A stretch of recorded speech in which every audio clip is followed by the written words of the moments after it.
আজকে ঢাকা বিশ্ববিদ্যালয়ের আইন বিভাগের প্রফেসর হাফিজুর রহমান কার্জন সাহেবের জামিন শুনানি করেছে মহামান্য হাইকোর্ট ডিভিশনের বিচারপতি কে এম রাশেদুজ্জামান রাজা ও রিজল হক করিম মহোদয়ের সমানে গঠিত ডিভিশন বেঞ্চে। হাফিজুর রহমান কার্জনের বিরুদ্ধে যে মামলাটা হয়েছিল গত 28/8/2025 সালে ঢাকা রিপোর্টার্স ইউনিটের আমাদের মহান স্বাধীনতা যুদ্ধ এবং বাংলাদেশের সংবিধান শীর্ষক একটি আলোচনা অনুষ্ঠান। এই আলোচনা অনুষ্ঠানের আয়োজক ছিল ৭১ মঞ্চ নামে একটি সংগঠন, যে অনুষ্ঠানের প্রধান অতিথি হিসাবে উপস্থিত থাকার কথা ছিল বাংলাদেশের সর্বজন শ্রদ্ধেয় আইনজীবী ডক্টর কামাল হোসেন এবং জেডা খান পান্না। তো এই অনুষ্ঠানে ঢাকা বিশ্ববিদ্যালয়ের আইন বিভাগের শিক্ষক হাফিজুর রহমান কার্জন একজন আলোচক হিসেবে উপস্থিত থাকার কথা ছিল, এবং ওনারা যখন ঘটনাস্থলে উপস্থিত হলেন তখন মব করে তাদেরকে পুলিশ হাতে তুলে দেওয়া হয়।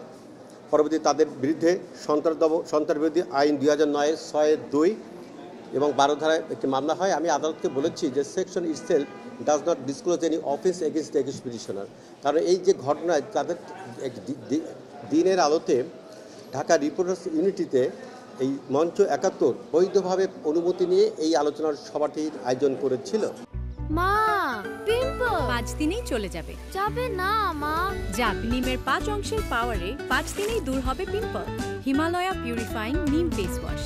তো সেক্ষেত্রে একজন ঢাকা বিশ্ববিদ্যালয়ের শিক্ষক দিনের আলোতে একটি অনুষ্ঠানে উপস্থিত থেকে আলোচনায় অংশগ্রহণ করতে গিয়েছিলেন। কীভাবে তিনি এই আলোচনায় অংশগ্রহণের মধ্যে রাষ্ট্রের বিরুদ্ধে ষড়যন্ত্রে লিপ্ত হতে পারে, যে প্রশ্নটি আমি আদালতকে করেছিলাম। আদালত এই বিষয়টিতে সন্তুষ্ট হয়ে, এবং আমি এটাও বলেছিলাম ইতিমধ্যে এই মামলার অন্য দুজন সহ আসামি মঞ্জুরুল আলম এবং আব্দুল লতিফ সিদ্দিকী, তারা হাইকোর্ট ডিভিশন অন্য একটি বেঞ্চ থেকে জামিন পেয়েছিলেন, এবং সেই জামিন অর্ডারটির বিরুদ্ধে সরকার অ্যাপিলেট ডিভিশনের ফুল কোর্টে গিয়েছিলেন, সেখানে নো অর্ডার হয়েছে।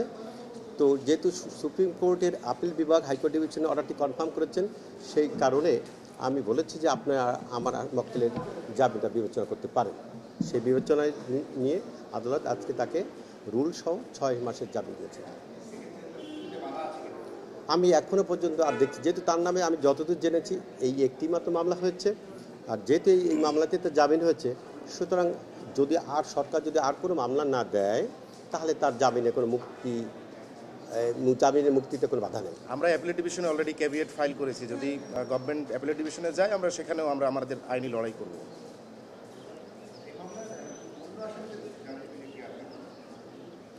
এই মামলার অন্য আসামি